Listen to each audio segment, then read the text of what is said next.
For those of you who haven't met me, I'm Will Green. I'm Dr. Patricia's husband. In a previous time of life, I was president of a medical corporation called Alive Tech, and working directly with the National Institute of Health and the Food and Drug Administration. So I have a little bit of background in this area of nutrition. Well, this is the 5th lesson of a series that we started. And you can go back and watch the first one, which was oxygen. The second one was hydration or water. And this is nutrition. And this is the 3 pillars of health: oxygen, water, and nutrition. So today I want to offer you the 17-page script that I have from this video that I'm going to teach you now, because there's no way I'll get through it all. And I thought that when we did the first video on oxygen, I was done with the first video. Then Holy Spirit woke me up and said no, and he gave me a whole download of more information. Well, we got to water, and I thought, well, we've done the water, and Holy Spirit woke me up again and gave me another whole download of information. So this is the 5th, which was originally going to be the 3rd video, and there's no telling where we're going to go with this because Holy Spirit's already downloading lots of information. So this script is available if you just send me a note on my email at the bottom of this, underneath this video. If you want the script, it's voluminous. It's 17 pages of stuff, and it's categorized, but I'll never cover it all. So we're gonna start with a couple words. Saliva is the first word, and the second word is masticate. Well, what happens when we hear about food is on the table, or we see the food on the table, or we smell the food? What happens? Well, what happens is when we smell it, the olfactory nerve that goes directly from our sinuses to our brain, which is the shortest connection to the brain in the body, immediately gets our body producing saliva. We see the food, and the optic nerves, which go directly to the brain behind the eyes, they have us producing more saliva. Well, what is saliva? Well, saliva is lymph cells that are excreted through the mouth, through the glands, and through the coating on the inside of our mouth. And that saliva includes enzymes. So the enzymes help us to digest the food, help us to turn the food into digestible matter, and that is what helps us break it down and masticate it. Well, what is mastication? Well, mastication is grinding and chewing. But before I want to get into that, I want to give you a little hint about the eyes. There's a rule when you're forced to task with your eyes, like I've been doing lots of time on the computer preparing for this. It's called the 20-20-20 rule. And the 20-20 rule is every time that you concentrate on something for 20 minutes, then you need to get 20 feet away for 20 seconds and look at things that are 20 feet away. So when I'm looking at the computer screen for 20 minutes, I take a break and I look at things around the room for 20 minutes, and then I come back and work some more. Anyway, that's what helps the eyes, strengthen the eyes. You know, the eyes are the largest user of oxygen in the body. And when we become oxygen deficient, the first thing that suffers is our vision. And look at me, I'm wearing reading glasses. Well, I would prefer not to do that. So I'm learning things right now that are going to get my eyes better. And one of them is the 20-20-20 rule. If you want to increase your vision, look at things far away, and then you can rotate your eyes in circles and strengthen them. Okay, so that's enough of that. The olfactory nerve in the smell is the first cranial nerve. It's called CN1. It's also part of the autonomic nervous system, which regulates body functions. The nerve enables your sense of smell.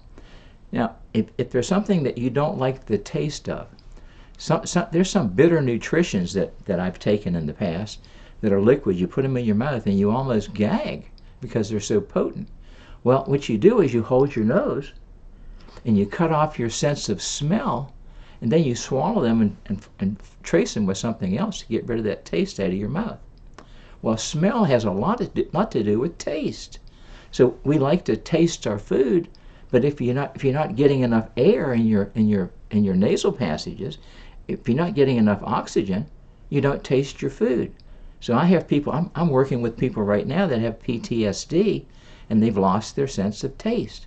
Well, what's the first thing we have to do? We have to get their sense of smell back for them to have taste. So oxygen allows us to taste food and to add saliva to our mouth, because our saliva is an action that places this liquid in our mouth. But the challenge is that when older people don't have enough liquid or water, are not hydrated enough, what do? They get dry mouth. What's dry mouth a sign of? Dry mouth is a sign of lack of hydration. And I mean, it can happen to any one of us. Well, so what is the rule about hydration? Well, we need liquid, we need water in our system, because our blood is 96%. Our blood is a little over 90% water, and so is our lymph fluid. Well, how do we keep that percentage high? We have to drink lots of fluid, and the fluid has to be water-based, because water is hydrogen and oxygen. Our saliva is 99% water. It's 99%, that's a lot, considering that the body is 70% water. The remaining 1% of saliva contains digestive enzymes, uric acid, electrolytes, mucus-forming proteins, and cholesterol. Saliva is really important in digestion. Now, saliva also helps us control our body's water balance.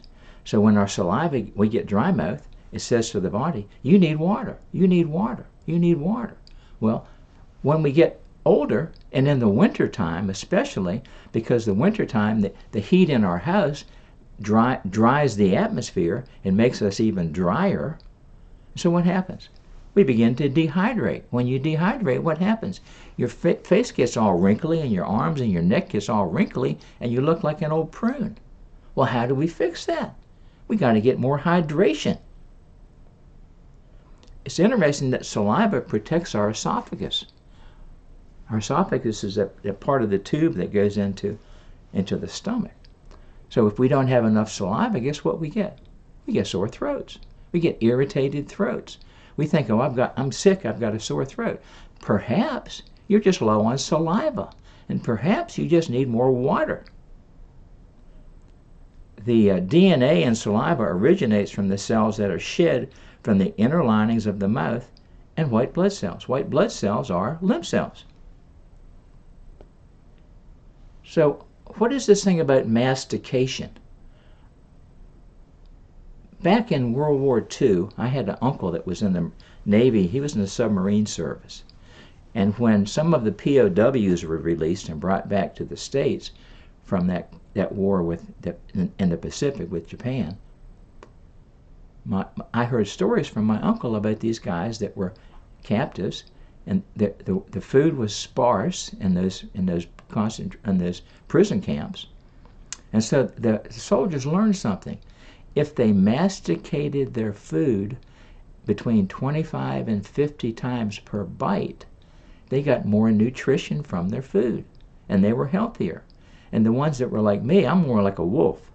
And you see, this teaching has really aimed at me, because I needed this teaching for myself, because I don't masticate enough. I'm like the wolf. I grab a bite and it's gone.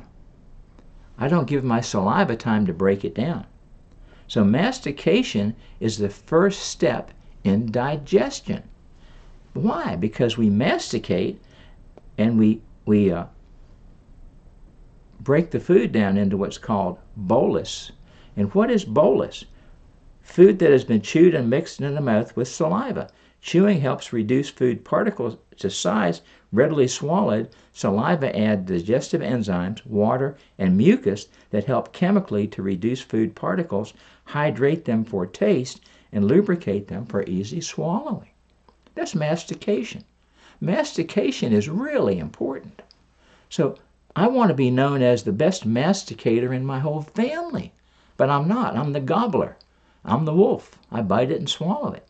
So since I've started this teaching, and Holy Spirit's been working with me on this for over a week, I'm now conscious of the fact that I don't masticate my food well.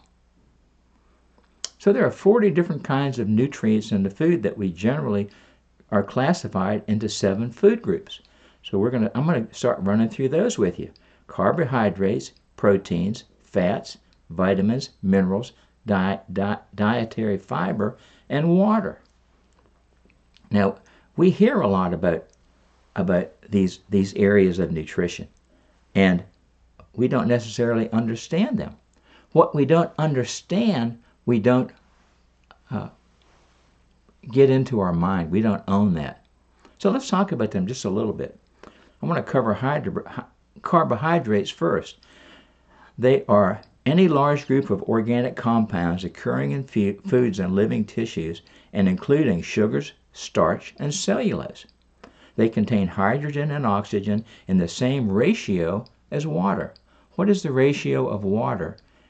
The ratio of water is 2 to 1. 2 atoms of hydrogen to 1 atom of oxygen.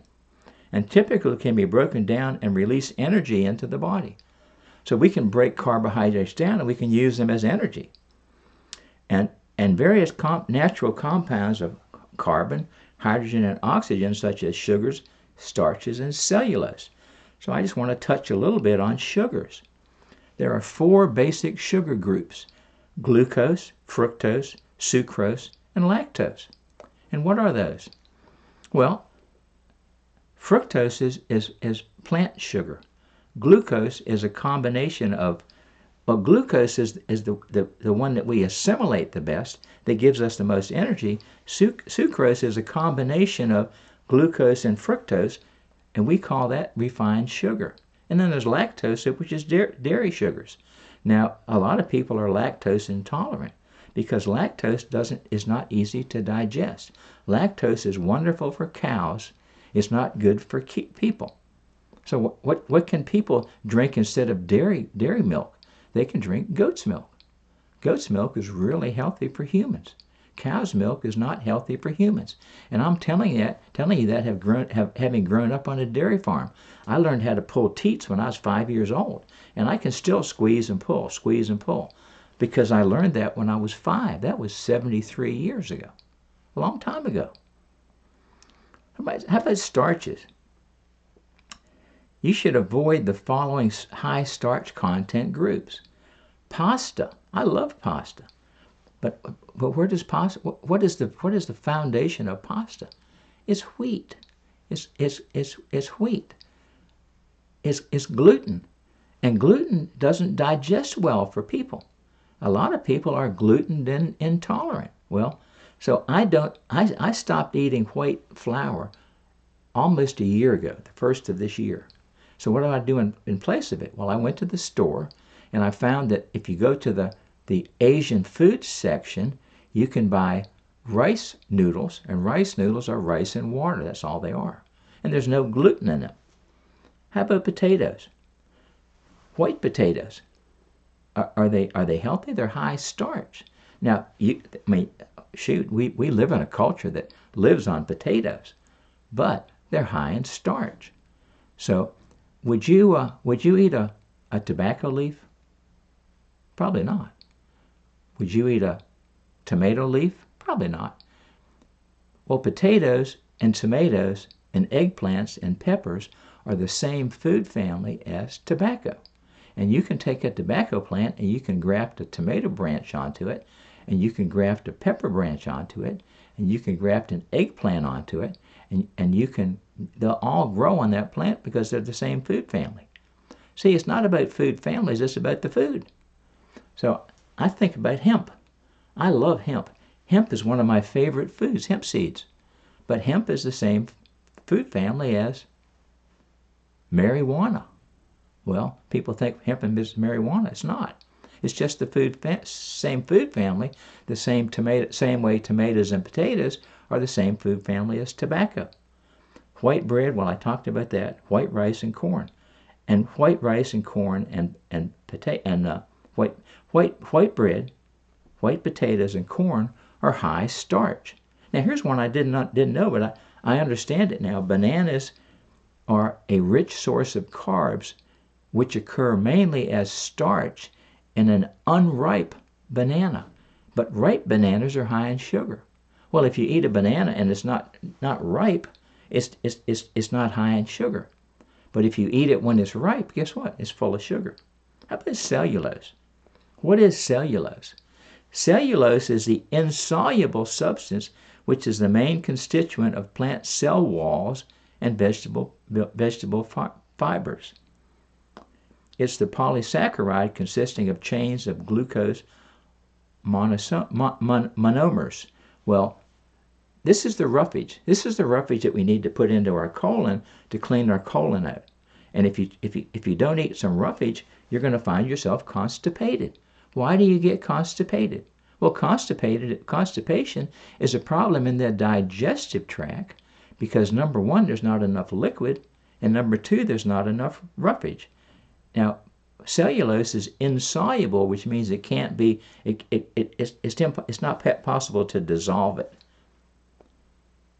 Your body breaks down carbohydrates into glucose. Now, glucose is a sugar. I used to be a drunk years ago, 50 years ago, and I drank 2/5 of liquor a day. I was drinking 2/5 of sugar, glucose every day, and I was living off the alcohol high without having decent nutrition. And it's amazing that Christ saved me and got me out of that lifestyle because I wouldn't be here 50 years later. Glucose, or blood sugar, is the main source of energy for your body's cells, tissues, and organs. Let's talk about something that's high in carbs. How about soft pretzels? They're delicious, but they're poor in nutrition. They're just a poor source of carbohydrates. How about processed cereal? How many people eat cereal? How many people eat cereal with cow's milk? Not good. What can you do replacing cow's milk? Well, you can replace cow's milk with almond milk, or you can replace it with rice milk that aren't bad for your system, and you can still have your cereals, but the cereals are high carbs. Canned fruit. Now, I mean, I have to watch that because I eat a lot of canned fruit. I eat a lot of canned pineapple because pineapple is really good for your digestive system, but it's also high carb when it's canned. How about donuts or soda pop or potato chips or corn chips or gummy candy or French fries? We all love French fries. Now, but French fries are cooked in vegetable oil, and vegetable oil is rancid oil. Now, what am I talking about vegetable oil? Well, in order to make vegetable oil, they heat it to such a high rate that it makes it rancid, and it's not healthy. In fact, we grew up with stuff like Crisco. Oh, Crisco is really unhealthy. Vegetable oils are unhealthy. So what kind of oils do you use? Well, I use olive oil, and safflower oil is a good oil. Coconut oil is a good oil. I don't particularly care for the taste of coconut oil, but it's a healthy oil. Proteins. We haven't talked about proteins yet. Well, proteins are large, complex molecules that play many critical roles in the body. They do most of the work in the cells and are required for the structure, function, regulation of the body's tissues and organs. Every cell in the human body contains protein. The basic structure of protein is a chain of amino acids. You need protein to build muscle. If you don't have enough protein, you don't build muscle. Proteins are organic molecules that are present in every living organism. They serve a wide range of functions, including organization, transportation, and defense. Proteins are composed of amino acid chains, and structures levels are up to 4. There are 7 basic types of proteins: antibodies, contractile proteins, enzymes, hormonal proteins, structural proteins, storage proteins, and transport proteins. What are the best foods for proteins? Well, fish and seafood. Now, we like fish, but we don't eat much fish from the West Coast because of the Fukushima thing. Because a lot of that fish on the West Coast is high in radiation from Fukushima. Skinless white meat turkey, lean beef, and eggs. Share a little bit about meat for men and meat for women. Women do really well with chicken and turkey because most of the time chicken is female. They don't slaughter roosters, they slaughter chickens. But for us guys, because chickens are high in estrogen, it's healthier for us to eat beef because beef is they raise male beef, they raise bulls to slaughter, and the meat that we get from beef fundamentally is high in testosterone. How about fats? Fats are a source of essential fatty acids which the body cannot make itself. So fats are a little bit confusing. What kind of fat's a good fat? What kind of fat's healthy and what kind of fat's not healthy? Because the problem is we strain at gnats and we swallow camels. We strain at little minuscule things and we miss the big picture. Saturated fat, the American Heart Association recommends that saturated fat should be limited to less than 10% of calorie intake. So just as a pattern, we should keep saturated fats below 10%. Now, you think about saturated fats, you think about butter and cheese and dairy and whole eggs. But did you know that olive oil is 14% saturated fat and 86% unsaturated fat? Well, I eat a lot of olive oil. As a matter of fact, I eat a cucumber every day, and I put my cucumbers in olive oil and vinegar. And cucumbers are really good for alkalinity. Now, it's interesting because my wife likes watermelons, and I don't like watermelons, and she doesn't like cucumbers, so we never fight over our food.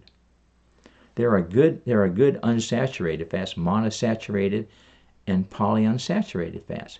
Unsaturated fats include peanut oil, avocados, nuts such as almonds, hazelnuts, and pecans, and seeds such as pumpkin and sesame seeds. Now, these are monosaturated fat.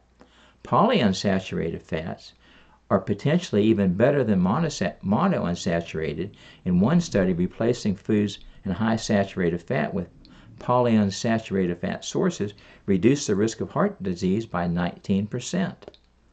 Polyunsaturated fats include sunflower, walnuts, flax seeds, and fish. Now, we hit fish again. What does the master eat a lot of in Israel? He ate a lot of fish.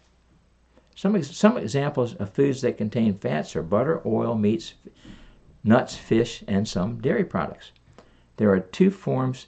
The two forms of pure fat mainly used in cooking are animal fats and plant oils, nuts and seeds. As I told you, I don't eat vegetable oils because they're toxic. I don't eat them. Now, there's a fat that I really like, and it's let me find it here. It's tallow. Tallow is the beef fat from when they slaughter cattle. You take the fat of the beef cattle, and tallow is, it's interesting. When McDonald's started, they used tallow in their French fries, but because it was cheaper to use vegetable fats, they went over to vegetable fats. So a couple of years ago, they did an experiment in a great big McDonald's, and they took one set of fryers and they put tallow in it. They put the other set, they put vegetable fat, the ones they normally use. So when the customers came in that day and they ordered French fries, they got 2 bags of French fries, one with tallow and one with vegetable oil. And guess what the majority of the people liked the best? It was tallow. It tasted better. So I like tallow. How about vitamins? Well, we could talk about vitamins all day long, but I'm really going to not get into a lot of vitamins because they're complicated, and basically A, C, D, E, K, B1, B2, and B3, plus B12. According to nutritionists, there are 7 ingredients a multivitamin should have. It should have vitamin D. Vitamin D helps our body absorb calcium, which is important for bones and health. Magnesium is an essential nutrient, which means that we must get it from our food supplements. That means that we don't produce magnesium. Now, I'm pushing 80, and in the last 5 or 6 years, I started waking up with leg cramps in the middle of the night. Well, what is that a sign of? It could be one of two things. It could be lack of hydration, or it could be lack of magnesium. So I found a company, it's not my company, I found a company that produces a magnesium spray that you spray on your body, and I spray it on my legs every day, and it absorbs magnesium into my muscle structure, and I don't have cramps anymore. So calcium, zinc, iron, folate, and vitamin B12. Every multivitamin should have those 7 different nutrients. There are 13 essential vitamins. A, B, C, D, E, K, and B vitamins, thiamine, riboflavin, niacin, pantothenic acid, biotin, B6, B12, and folate. Now, I've got all this written out in detail, and I'll be glad to give that to you. I'm not going to get into it in detail. And then minerals. Minerals are inorganic elements in the soil and water which are absorbed by plants and consumed by animals. This is one of the things I taught on the water teaching. Minerals have 2 forms. They have plant form and they have rock form. We can't assimilate rocks into our cells, only plants. So plants assimilate the minerals, the rock minerals, and they turn them into plant minerals, and the plant minerals can elongate and squeeze into our cells.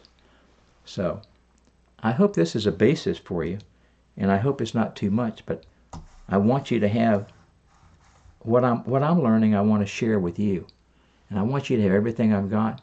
I love apprenticeships. I would rather learn with somebody than just learn it in a book, go to some class and just recite things I memorized. So I really think of this as mentoring. I would love to mentor you and take you deeper into health so that you can have the very best health you can have. Because, I don't even ask anybody about health unless they're as healthy or healthier than I am. Because if they're not healthier than I am, they don't know what I know. Well, I want you to be as healthy as I am. I haven't taken one of those pharmaceutical things in my mouth for probably 30 or 40 years. I'm talking about aspirin. I don't do any of that stuff because I learned enough of this stuff so that I learned that I have to have lots of water to produce saliva to digest my food. I learned that I have to masticate my food, which I haven't been good at. I'm the failure. I want you to be better than I am at masticating your food. I want them to say, hey, so-and-so is a better masticator than I am. So anyway, I hope this helps you. Obviously, I'm going to do some more lessons, and the script is available. All you've got to do is drop me a note. Just email me at the bottom of the screen. And if you want the script of oxygen and you want the script of hydration, I'll be glad to send you those also. And listen, God bless you, and just get healthy, would you?